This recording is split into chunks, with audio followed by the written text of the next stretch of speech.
예, 10월 마지막 주일을 보내는 우리에게 하늘로부터 부어지는 은혜와 또 평강이 여러분 각 10년 가운데 또 우리 가정과 교회 가운데 임하기를 주 이름으로 축원을 드립니다.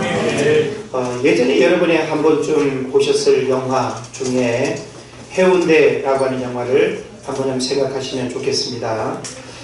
해운대라고 하는 이 영화는 쓰나미라고 하는 재난 영화죠. 그래서 어느 날 이 해운대라고 하는 참 여름 피서에 아주 가장 이런 그 사람들이 많이 찾는 그 장소에 쓰나미가 이렇게 찾아옴으로 인해서 벌어지는 여러 가지 이야기입니다. 우리는 쓰나미의 그 위력을 일본의 쓰나미, 인도네시아 쓰나미, 참 이 자연재해들 중에 이 쓰나미라고 하는 이 위력이 정말 인간의 그 힘과 비교하면 정말 감당할 수 없는 위력을 갖고 있다라고 하는 사실을 우리가 알고 있습니다. 자, 그런데 이 해운대에서 갑작스러운 쓰나미로 인해서 아비규환의 상황이 벌어지게 됩니다. 이 상황 앞에 사람들은 세 부류의 모습을 우리에게 보여주고 있습니다. 한 부류는 길을 선택해서 이 길 혹은 저 길로 도망갑니다. 쓰나미가 그냥 거대하게 이렇게 이제 몰려오는 이 상황 속에서 자기 스스로가 판단을 하는 거죠. 내가 이 쓰나미를 피해서 내 목숨을 부지할 수 있는 그 유일한 이제 방법을 사람마다 그 짧은 순간에 선택해서 이제 결정을 하게 되는데, 한 부류의 사람들은 자신이 알고 있는 어떤 한 길들을 선택해서 그 길로 도망을 갑니다. 또 한 부류는 도망가기에는 역부족인지 뭔가를 꼭 붙잡고 매달렸습니다. 가로수의 큰 나무나 혹은 전신주 같은, 그래서 그걸 의지해서 내가 매달려 있으면 쓰나미로부터 보호받고 아마 이렇게 쓸려가지 않을 걸로 생각을 하는 거죠. 그리고 마지막에 부류는 안전하다고 생각하는 어떤 공간에 숨는 것입니다. 그래서 그 공간이 어떤 아파트의 한 공간이 될 수도 있고 지하의 어떤 공간이 될 수도 있습니다. 이런 모습은 바로 사람들이 저마다 자신이 믿는 방법을 선택했다라고 하는 것인데, 그러나 얼마 후에 쓰나미는 그들이 믿고 선택한 그 모든 상황을 덮쳐버렸다라고 하는 것이죠. 그리고 모두 다 쓸려갔습니다. 그 순간에 저들이 믿고 의지했던 모든 상황들도 함께 휩쓸려 갔다라고 하는 사실입니다. 저는 이 영화의 내용을 우리가 좀 생각을 해보면서, 사람들은 실제로 자신의 삶 가운데 찾아오는 그 다양한 쓰나미 같은 문제 앞에서 자신들이 믿고 의지하는 방법대로 다양한 안전장치를 만들어 놓고 그 쓰나미의 문제로부터 생명과 재산을 보호받기 위해서 최선의 선택과 결정을 한다는 거예요. 우리는 원하지 않지만 우리 삶 가운데 질병의 쓰나미, 사업 실패의 쓰나미, 자녀 문제의 쓰나미, 참 내 힘으로 감당할 수 없는 그런 여러 쓰나미를 우리가 경험하게 되죠. 그래서 우리는 쓰나미라고 하는 거대한 어떤 어려움의 문제들이 찾아오게 되면 우리 스스로가 다양한 방법들을 하나씩 선택합니다. 그것은 바로 우리가 가지고 있는 하나의 믿음일 수 있죠. 각자가 생각하는 그 믿음의 모양과 믿음의 방법대로 선택을 하지만 사람이 생각하고 선택했던 그 믿음의 쓰나미가 결코 피해가지 않더라라고 하는 거예요. 우리는 다른 이 방법을 선택하면 질병도 이기고 사업 실패도 이겨내고 노예 문제도 이겨내고 현실적으로 찾아오는 많은 고난과 어려움들을 이겨내리라고 우리가 생각을 하지만, 역시 쓰나미의 위력이라고 하는 것은 우리 인간이 감당할 수 없는 엄청난 힘이다라고 하는 사실을 알게 되는 것이죠. 그래서 사람이 선택한 그 나름대로의 믿음의 안전장치는 거품처럼 부서지고 사라지더라라고 하는 것입니다. 우리는 교회 안에서 예배하는 우리들이나 교회 밖에서 예배하지 않고 살아가는 모든 일반 사람들도 저마다 자기들 나름대로 생각하는 믿음의 안전장치가 다 있습니다. 행복할 수 있는 그 믿음의 안전장치, 어떤 고난과 질병과 실패와 좌절이 왔을 때 그것을 이겨낼 수 있는 나름대로의 안전장치를, 그게 보험이 됐든지 사람이 됐든지 혹은 뭐 특별한 장소가 됐든지, 사람들은 다양한 그 안전장치를 통해서 자신이 믿는 그 믿음의 방법대로 상황을 이겨내려고 하는 것입니다. 중요한 선택의 상황에서 우리는 어떤 믿음을 부여잡고 있습니까? 저는 여러분에게 이 질문을 먼저 던지고 싶어요. 여러분 삶 가운데 다가올 수많은 종류의 쓰나미들을 예상하면서 어떤 믿음으로 여러분 그 안전장치를 부여잡고 있는가라고 하는 사실입니다. 그래서 오늘 우리는 나름 믿음이라고 하는 그 하나를 가지고 우리 인생의 문제들을 해결하려고 하지만, 과연 우리가 가지고 있는 이 믿음이 어떤 믿음인가라고 하는 사실을 점검을 했으면 좋겠습니다. 그래서 오늘 저는 10월 마지막 주일을 우리가 종교개혁 주일로 정하기도 합니다. 물론 일반화된 그런 시간은 아니긴 합니다만은, 적어도 저는 1년에 한 차례 10월 마지막 주일 종교개혁 주일로 우리가 좀 지키면서 이 종교개혁이 오늘 우리에게 이렇게 물려준 그 신앙의 유산이 무엇인가라고 하는 사실을 좀 점검하면서, 결코 마틴 루터로부터 비롯된 그 종교개혁이 헛되지 않기를, 개혁교회 신앙을 가지고 있는 우리에게 있어서 그 믿음의 선배들이 물려준 신앙의 유산의 핵심이 무엇인가라고 하는 사실을 아는 것은 굉장히 중요합니다. 그러면서 오늘 저는 여러분과 함께 믿음이라고 하는 가장 중요한 신앙의 유산을 나는 얼마나 소중하게 간직하고 있는가, 과연 나는 신앙의 믿음으로 내 삶의 쓰나미를 대응하고 있는지, 아니면 인간적인 생각으로 가지고 있는 세속적인 어떤 믿음의 가치를 가지고 쓰나미의 문제를 해결하려고 하는지. 모든 사람들은 저마다 자기 논리의 믿음을 다 가지고 있습니다. 그 믿음의 내용과 방법이 다를 뿐이지, 사람들은 저마다 자기가 믿는 믿음의 어떤 원리와 논리가 다 있습니다. 우리는 어떤 믿음을 가지고 살아가야 됩니까? 우리에게 필요한 믿음의 원리는 무엇입니까? 이걸 우리가 잘 생각을 해야 되겠다라고 하는 사실입니다. 옥성선 목사님의 믿음 사용 설명서라고 하는 책을 읽으면서 참 믿음에 대한 많은 고민을 하면서 믿음에 대한 메시지를 참 새롭게 배우고 깨닫는 그런 은혜를 경험했습니다.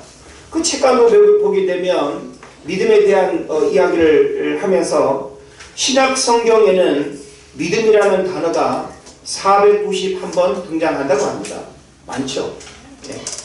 신약 27권 안에 믿음이라고 하는 이 단어가 491번 이렇게 기록이 되어 있다는 거예요. 그러면서 한 권 한 권에 그 믿음이라고 하는 단어가 어느 정도 차지를 하고 있는지 이제 소개를 하고 있는데, 마태복음에서는 19번, 마가복음에서도 19번, 누가복음에서는 12번, 요한복음에서는 98번, 사도행전에서는 55번, 로마서에서는 60번, 고린도전서에서는 23번, 고린도후서에서는 14번, 갈라디아서는 26번, 에베소서 7번, 빌립보서 4번, 데살로니가 전후서에 19번, 디모데 전후서에 23번, 디도서에 8번, 빌레몬서에 2번, 히브리서에 36번, 야고보서에 19번, 베드로 전후서에 12번, 요한 1, 2, 3서에 11번, 계시록에 5번. 어디에 가장 많아요? 요한복음에 98번이나 믿음이라고 하는 단어가 많이 이렇게 강조되고 있습니다. 그래서 저도 목회적으로 여러분들 중에 목사님 이 두 권 성경 중에 어디를 먼저 읽으면 좋을까요? 이렇게 묻는 분들이 있어요. 요한복음을 많이 권합니다. 물론 창세기부터 읽는 거 필요하고 마태복음부터 우리가 읽는 거 아주 중요하고 필요하지만 요한복음은 이 복음서, 그리고 예수님의 생애를 이렇게 담고 있으면서 믿음에 대한 부분이 많이 이렇게 강조가 되고 있고 또 포함이 되어 있기 때문에 요한복음을 많이 읽으면 예수님에 대한 이해도 우리가 올바르게 할 수 있을 뿐만 아니라 믿음에 대한 교훈과 가르침도 우리가 잘 할 수 있는 거예요. 그래서 여러분들이 요한복음 21장까지 있는 이 요한복음을 많이 읽으시면 여러분이 신앙에 또 많은 도움과 또 유익이 될 줄로 믿습니다. 자, 성경은 믿음에 대해서 어떤 표현을 쓰고 있을까요? 믿음이라고 하는 단어가 이렇게 많이 이제 소개되고 있는데 이 믿음에 대한 단어를 중심으로 해서 성경은 우리에게 어떤 믿음의 가르침을 주고 있는가 하면 믿음이 큰가, 믿음이 작은가에 대한 질문을 우리에게 던집니다. 자, 그럼 우리는 성경 속에서 믿음에 대한 이런 질문을 받을 때 우리 자신의 믿음을 점검할 수 있어야 되겠죠. 예수님은 특히 믿음이 큰 자요, 믿음이 작은 자요 라고 하면서 어떤 사건과 어떤 일들이 벌어질 때 믿음이 작은 자는 믿음이 작기 때문에 어려움을 겪고 그 어떤 기적을 경험하지 못합니다. 그러나 예수님이 칭찬하는 그 삶을 보게 되면 역시 믿음이 큰 자에게 하나님의 축복과 기적의 역사들이 일어난다는 사실을 우리가 생각해 보면 단순히 믿음이라고 하는 이 한 단어만을 우리가 이해할 것이 아니라 믿음이 큰 자인가, 믿음이 작은 자인가라고 하는 이 질문 앞에서 여러분의 믿음을 점검하고 살펴볼 수 있기를 바랍니다. 그리고 또 성경은 이 믿음에 대해서 어떤 질문을 하고 있는가 하면 믿음이 자라고 있는가, 믿음이 정체되어 있는가라고 합니다. 믿음이 자라고 있는가 아니면 믿음이 정체되어 있는가. 자, 우리의 믿음은 내가 5년 전, 10년 전 그 뜨거웠다고 생각하는 그 믿음에 머물러 있어도 안 됩니다. 해가 바뀌면 우리 육체의 어떤 성장과 변화가 일어나는 것처럼 신앙의 연륜이 더해가면 더해갈수록 우리 믿음의 분량도 달라져야 될 뿐만 아니라 우리 믿음의 깊이도 달라져야 하고 그리고 믿음의 고백도 달라져야 된다라고 하는 사실을 믿으시기를 바랍니다. 아멘. 그래서 우리는 이 믿음에 대한 이 질문 앞에서 나는 날마다 믿음이 자라고 있는가? 우리 부모 입장에서 자녀들을 양육할 때 자녀들이 키가 크는 것도 되게 기쁜 일이죠. 말하는 것도 뭔가 바뀌고 생각하는 것도 이렇게 바뀔 때 거기에 기쁨이 있습니다. 그런데 그와 같은 기쁨에 머물면 안 됩니다. 우리의 자녀들이 어려서부터 하나님을 섬기는 믿음의 가정인데 아이들이 믿음에 대한 이해가 없고 믿음에 대한 고백이 없고 믿음에 대한 원리를 아이들이 이해하지 못하면 그것은 그냥 육적인 몸만 키우는 양육에 불과한 거예요. 그러면서 우리는 우리의 자녀들이 어려서부터 하나님을 경험할 뿐만 아니라 우리의 자녀들이 일평생 부모가 설령 없더라도 부모와 떨어진다든지 부모가 설령 일찍 세상을 떠난다 할지라도 우리의 자녀들이 믿음의 원리로 살아갈 수 있도록 이것을 가르치는 것은 굉장히 중요한 거예요. 그런 면에서 우리의 자녀들이 믿음의 고백이 있도록 믿음에 뭔가 진보가 있고 아이가 그냥 이렇게 성장할수록 그 입술에서 고백되는 믿음의 어떤 성숙함이 있다고 한다면 이것만큼 기쁜 게 없습니다. 그런 아이들은 정말 더 사랑스럽고 더 안아주고 싶고 더 맛있는 거 사주고 싶은 그런 마음을 우리가 갖게 되지 않습니까? 그럼 우리의 믿음은 어떻게 자랄 수 있을까요? 로마서 10장 10절을 보게 되면 믿음은 들음에서 나며 들음은 그리스도의 말씀으로 말미암느니라 이렇게 기록하고 있습니다. 여러분이 왜 예배를 드리죠? 예배의 또 핵심은 뭡니까? 여러분이 예배를 통해서 하나님의 말씀을 자꾸 들으면 들을수록 여러분의 믿음이 달라지고 바뀌는 거예요. 아이나 어른이라 할 것 없이 예배로부터 멀어지고 하나님의 말씀으로부터 멀어지게 되면 우리의 믿음은 점점 더 약해질 수밖에 없는 거예요. 그러면 여러분들이 끊임없이 하나님의 말씀을 듣는 일이 내 믿음을 강하게 하고 내 믿음을 견고하게 하고 내 믿음을 자라게 하는 비결이다라고 하는 사실을 깨달으시기를 바랍니다. 그리고 또 성경은 우리에게 뭘 가르치는가 하면 믿음에 대해서 구원받을 만한 믿음인가 아니면 그 믿음이 또 참된 믿음인가? 라고 하는 부분을 성경은 우리에게 가르치고 있습니다. 자, 이 질문 앞에서 여러분은 어떻게 답을 하시겠어요? 구원받을 만한 믿음인가? 우리는 구원받을 만한 믿음이 우리에게 분명히 있어야 됩니다.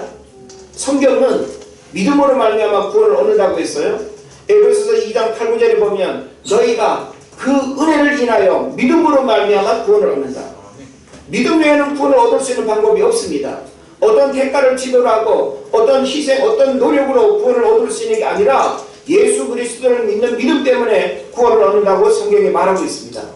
그런 면에서 이 단순하고 너무나 쉬운 이 원리를 내가 믿음으로 반응하고 받아들이면 그 순간 내가 구원의 사건이 일어나는데, 오늘날 많은 사람들이 이 구원이 공짜라고 하는 사실을 부담스러워하고 공짜를 별로 안 좋아해요. 예? 똑같은 물건인데도 그냥 고가의 물건이 뭔가 질이 좋은 것처럼 생각하는 착각. 세상의 모든 것들은 다 대가를 지불해야 되고 공짜가 없지만 바로 구원만은 하나님께서 우리에게 값없이 주신 선물이다라고 하는 사실을 믿으시고, 이 구원받을 만한 이 믿음을 잃어버리지 마시고 이 믿음 위에 날마다 믿음이 더해지는 은혜의 역사들이 있기를 바랍니다. 네. 그리고 그 믿음이 참된 믿음인가? 우리가 히브리서 11장을 믿음장이라고 하죠. 그 믿음장에 믿음으로 누구는 16명의 인물들을 소개하고 있습니다. 사실 우리는 히브리서 11장에서 믿음으로 누구는 하는 그 한 사람 한 사람의 믿음이 과연 어떤 믿음 때문에 하나님께서 인정하고 그 말씀에 기록될 정도로 그들의 믿음이 이렇게 탁월한가라고 하는 사실을 우리는 점검해 볼 필요가 있습니다.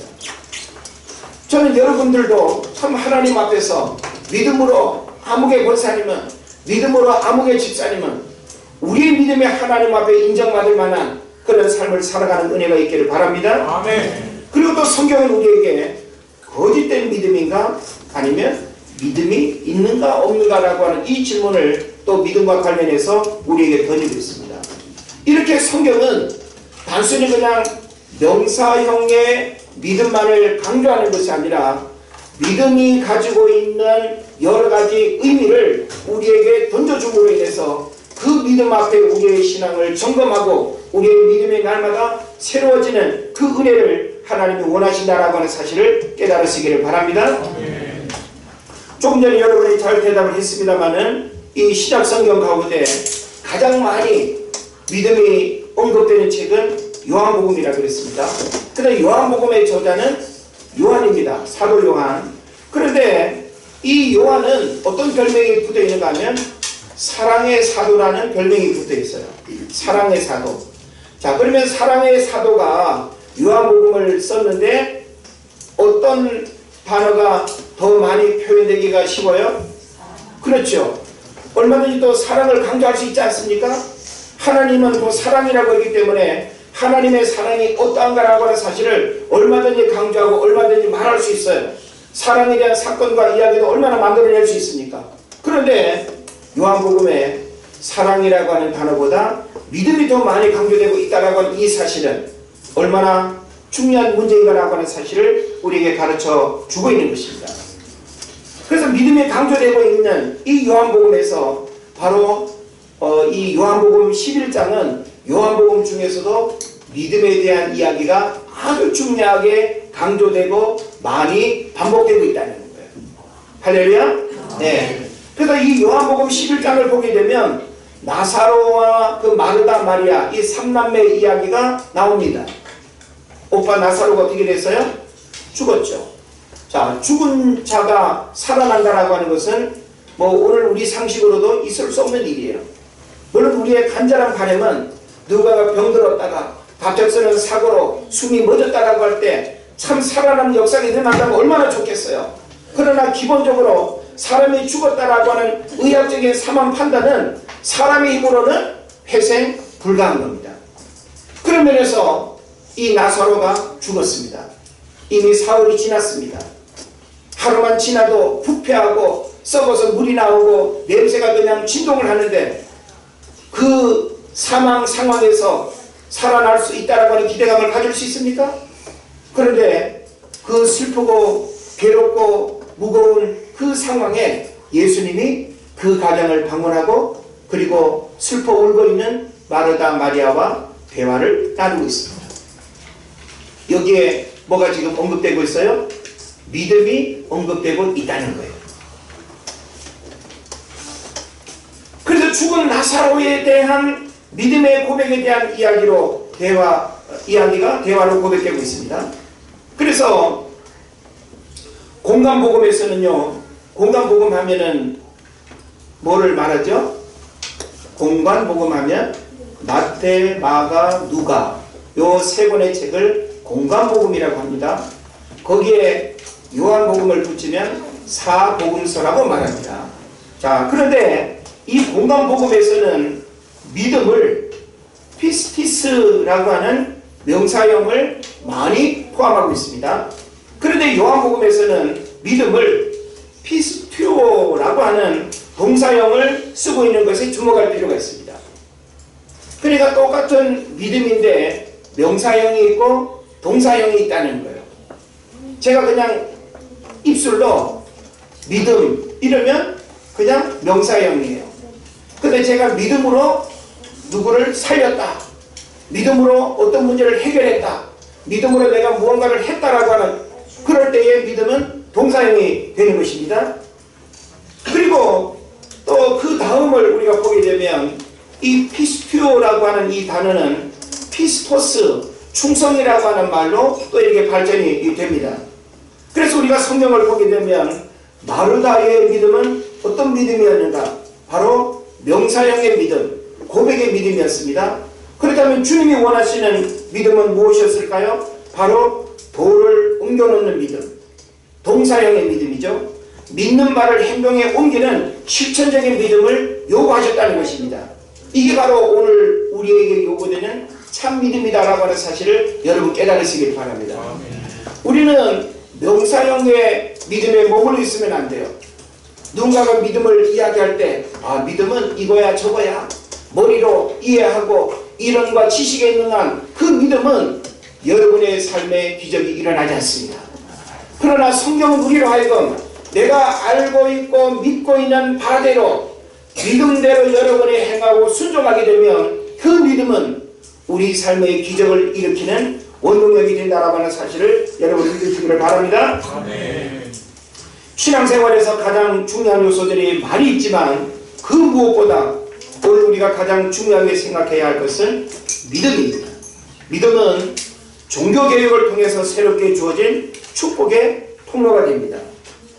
그래서 종교개혁하면 우리가 여러가지 요소를 이제 우리가 기억을 해야 되는데 오직 믿음, 오직 성경, 오직 은혜 이런 이제 요소들이 있죠. 이게 바로 이제 종교개혁의 3대 정신, 3대 요소 그렇게 말을 하기도 합니다. 자, 그 가운데 하나하나 다 중요할 수 있지만 오늘 제가 주목하고 싶은 건 바로 뭔가 하면 종교개혁을 통해서 오늘 저와 여러분에게 개혁교회의 신앙의 가장 핵심인 이 믿음에 대한 부분들을 오늘 우리가 머리로만 이해하고 있는지 뜨거운 가슴으로 손과 발로 움직이고 행동하고 실천하는 그런 믿음을 가지고 있는지. 우리는 교회 안에서 빛 가운데 있는 빛은 빛나지 않습니다. 어둠을 비추는 빛이어야만 그 빛의 효력과 능력이 있는 것처럼 우리는 세상 속에서 믿음을 드러내고 행동해야 된다라고 하는 것입니다. 10월의 마지막 주일은 종교개혁 주일입니다. 10월 31일은 마틴 루터가 종교개혁을 일으킨 기념일입니다. 그래서 종교개혁 주일의 즈음에서 오늘 저는 여러분에게 가장 큰 신앙의 유산으로서 이 믿음을 점검하고 어떤 믿음으로 살아가야 할 것인가를 진지하게 고민해보는 시간이 되기를 바라는 것입니다. 우리는 다 나름대로 믿음이 있습니다. 구원 얻는 믿음은 이미 가지고 있기 때문에 하나님을 예배하는 예배자로 우리가 살아가고 있습니다.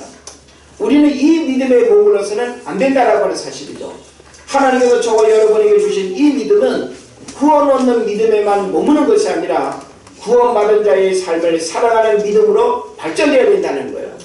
그런 면에서 이 믿음은 바로 명사형에서 동사형으로 그리고 또 충성이라고 하는 이 단어로 바뀌어진다라고 하는 것은 우리의 믿음은 충성스럽게. 그래서 로마서를 보게 되면 맡은 자에게 구할 것은 뭐라 그랬어요?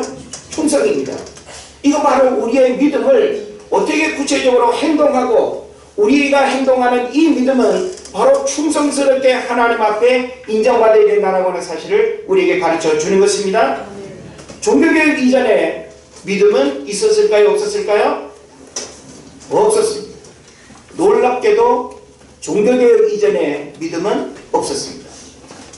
잘 들으세요. 교황의 교리가 성경보다 우위에 있었습니다. 오늘 우리에게 있어서 우리 교단 총회장의 말이 성경보다 더 높다라고 한다면 기독교에 대한 성결교회, 은혜제일교회 성도를 여러분 살아가시겠어요? 절대 그럴 수 없습니다. 적어도 우리에게 있어서 가장 중요한 믿음의 신앙 고백은 뭔가 하면 그 어떤 사람의 말보다 어떤 신학자의 교리보다 학설, 이론보다도 바로 하나님의 말씀이 절대적이다라고 하는 이 사실을 믿으시기를 바랍니다.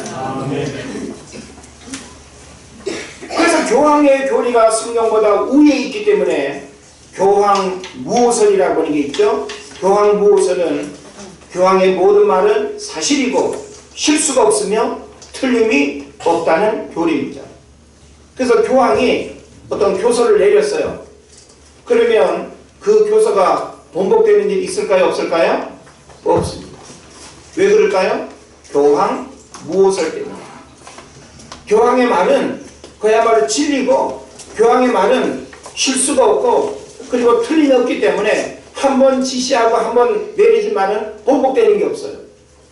그러니까 교황이라고 하는 한 인간을 교리적으로 어떻게 만들어 놨는가라고 하는 사실을 우리가 들여다볼 수 있어야 되는 겁니다.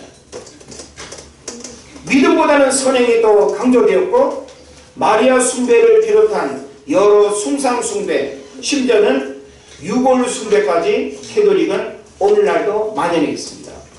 유골 숭배가 뭔지 아시죠?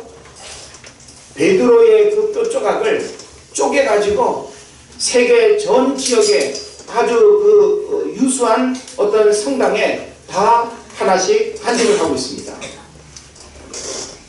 예수 그리스도의 이름 앞에가 아니라 사람의 죽은 그 뼈 조각 하나를 가지고 있는 그 장소가 거룩한 장소라고 생각하고 그 뼈 조각을 보면서 마음의 소원을 빌고 기도를 하고 거기에 무슨 신비한 체험이 있는 것처럼 그것을 바라봅니다. 있을 수 없는 일이죠. 바로 비성경적인 이와 같은 가르침들을 우리는 들여다볼 필요가 있습니다. 또 면죄부 판매라고 하는 것은 캐톨릭의 부정부패가 만연한 상징적인 행위였습니다. 이런 시대 상황 속에서 성경을 읽으며 연구한 마틴 루터는 캐톨릭의 교리와 교황이 얼마나 복음에 위배된 삶을 살아가고 있는가를 직시하고 95개조의 반박문을 비텐베르크 대학 게시판에 붙임으로써 거대한 개혁의 바람이 일기 시작한 겁니다. 이거는 완전히 세상을 아주 뒤집어 놓는 일이었습니다. 여러분, 마틴 루터가 그 교황을 비하해서 뭐가 잘못됐다, 뭐가 문제다, 뭐가 비성경적이다 라고 하는 그 시대의 부정부패한 것들, 교리적으로 문제가 있는 것들을 95개 질문을 다 적어놨습니다. 그거 읽어보면 기가 막힙니다. 여러분 한 번쯤 보시면 좋을 것 같은데 얼마든지 여러분 보실 수 있으니까 관심 있으신 분들은 한번 검색해서 찾아보시길 바랍니다. 마틴 루터의 종교개혁은 오늘 우리에게 가장 중요한 신앙의 유산인 믿음을 알게 했습니다. 올바른 구원의 문제, 진정한 축복의 통로, 하나님을 진정으로 기쁘시게 하는 방법이 바로 믿음이라고 하는 사실을 알게 한 것입니다. 할렐루야. 네. 그러나 오늘 우리 자신과 한국 교회의 문제는 이 믿음이 변질되었다는 거예요. 마틴 루터가 종교개혁을 통해서 오늘 우리에게 주어진 이 믿음은 정말 숭고한 믿음이고 변질되어서는 안 되는 믿음이고 이 믿음의 역사들이 우리 삶 가운데 능력 있게 드러나야 하는 믿음인데 오늘 우리가 가진 이 믿음이 마틴 루터의 그 신앙 고백으로 우리가 살펴본다면 너무나 변질되어진 이 믿음을 우리가 살펴보게 된다라고 하는 것입니다. 우리가 극복해야 할 신앙개혁의 문제는 무엇일까요? 바로 믿음입니다. 믿음이 빠져버린 한국교회와 성도들의 자화상은 지극히 인간적이고 지극히 세속적이고 세상 사람들이 가지고 있는 그 인간적인 논리와 방법대로 살아가려고 하는 것, 바로 이게 믿음 없는 원리고 믿음 없는 사람들의 삶의 모습이 되는 것입니다. 믿음을 가진 사람들은 오늘 현실의 문제들을 풀어가는 방법도 달라야 합니다. 자녀 양육의 방법도 달라야 됩니다. 우리는 노후에 우리 삶에 일어날 그 불안한 일들도 믿음을 가진 사람들은 그 안목과 그리고 판단력과 그리고 준비하는 그 모든 일들이 달라야 된다는 하는 사실을 우리가 알아야 되는 것이죠. 그러나 이와 같은 믿음을 우리가 잃어버리다 보니까, 이런 소중한 믿음이 변질되다 보니까 오늘 우리에게서 발견되는 모습은 무엇입니까? 바로 기복신앙입니다. 기복신앙. 기복신앙이 뭐예요? 예수 믿어 잘되고 복받자는 것이죠. 우리가 예수 믿어 잘되고 복받는다라고 하는 게 과연 뭘 의미할까요? 우리는 예수님을 믿는, 하나님을 믿는 이유와 목적이 단순히 오늘 내 삶의 문제 해결의 수단으로만 하나님을 믿어서는 안 된다는 거예요. 예수 믿어서 만약에 부자가 안 되고 예수 믿어서 아프고 예수 믿어서 사업에 실패하고 그러면은 우리가 예수 믿을 이유가 없지 않습니까? 이거 바로 올바른 믿음이 아니라는 거예요. 우리에게 있어서 믿음의 궁극적인 이유와 목적은 바로 구원에 있는 것입니다. 그리고 그 하나님의 거룩함을 이 땅에서 닮아가고 주님이 원하시는 삶을 살아가는 것, 이게 바로 구원받은 자의 삶의 모습이라는 것이죠. 그래서 오늘날 많은 사람들이 교회 다니면 잘 된대, 예수 믿으면 복 받는데, 그러니까 이 무속신앙의 이런 기복신앙이 오늘 우리에게 들어와서 우리의 신앙을 완전히 그냥 변질시켜 버렸습니다. 우리는 예수 믿어 육신적으로 잘 되는 그것이 복이 아니라 영혼이 구원받는 것이 진정한 복임을 믿으시길 바랍니다. 일단 우리의 믿음이 변질되다 보니까 혼합주의가 판을 칩니다. 혼합주의가 뭡니까? 이것도 좋고 저것도 좋고 비빔밥처럼, 예? 바쁘고 뭐 피곤할 때 그냥 비빔밥이 제일 먹기 좋은 음식일지는 모르지만 우리의 신앙이 비빔밥이 되어버리면 안 돼요. 사도행전 4장 12절에서는 뭘 말합니까?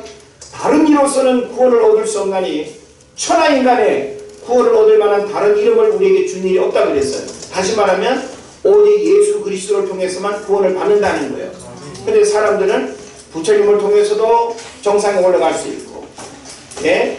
또 다른 종교를 통해서 다 정상에 올라갈 수 있다고 생각하는 거예요.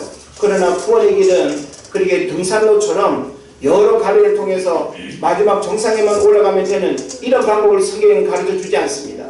내가 곧 길이요 진리요 생명이니 나로 말미암지 않고는 아버지께로 올 자가 없느니라. 그러면 우리는 오늘날 다원주의 혹은 혼합주의, 우리의 신앙을 변질시키고 교회 안에 왜 예수로만 구원받는다고 하냐, 예수에도 구원이 있다고 생각하는 이런 혼합주의, 이게 바로 우리의 믿음이 변질된 대단히 너그러운 것 같지만 너무나 잘못된 문제다라고 하는 사실을 알아야 됩니다. 그뿐만이 아닙니다. 우리의 믿음이 변질되니까 물질주의가 판을 칩니다. 돈으로 뭐든지 다 해결할 수 있다고 생각하는 거죠. 끊임없이 돈. 우리 삶에 분명히 돈은 필요하지만 그 돈에 매이다 보면 더 소중한 가치를 잃어버리게 되는 거예요. 우리는 돈을 벌어도 내가 그 돈을 주님 앞에 굴복시키고 그 물질을 하나님을 위해서 어떻게 더 가치 있고 의미 있게 사용할 것인가에 대한 그런 신앙 고백 없이 그냥 물질적인 풍요와 윤택한 삶만을 위해서 우리가 물질을 구한다고 한다면 그 물질은 바로 모든 일만하게 뿌리가 된다라고 하는 사실을 깨달으시기를 바랍니다. 그리고 우리의 믿음은 세속주의와 타협해서는 안 됩니다. 세속주의는 인본주의, 인간적인 세상 사람들이 살아가는 그 원리, 이게 바로 세속주의가 되는 것입니다. 그래서 이와 같은 문제들을 우리가 살펴보면서 고행이나 선행이 아닌 오직 믿음으로 구원받는다는 사실은 마틴 루터에게 죄로부터의 억압과 영적 자유를 경험하는 놀라운 통로였습니다. 이슬람교는 겉으로는 평화와 평등을 말하지만 알라 외에는 모든 신을 부정하면서 피비린내 나는 테러와 폭력으로 자신들의 종교를 정당화하고 있습니다. 불교는 절제와 극력으로 고행을 통해서 열반에 이르는 극락왕생을 말하지만 믿음 없는 이 길은 지옥입니다.